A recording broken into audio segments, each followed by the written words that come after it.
When you think of cybersecurity, you might think of it as an IT issue. In reality, it's a business-wide priority.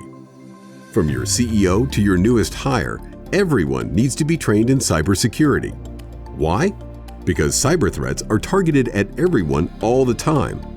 Criminals send out phishing emails, which pretend to be from a person or company you trust.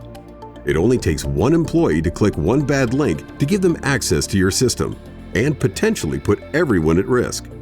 There are several ways to train your team. Online courses are great for flexible learning. People can go at their own pace. In-person or virtual workshops can be effective for hands-on learning. And interactive training is the most effective.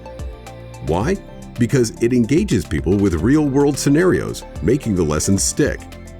Interactive training often includes quizzes, role-playing, and even simulated cyber attacks.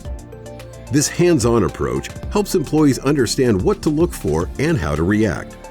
But training needs to be regular, not just a one-time thing. You wouldn't train for a marathon once and expect to be fit forever, right? Cybersecurity is the same. Our team are cybersecurity experts and can advise on the best way to protect your people. Get in touch.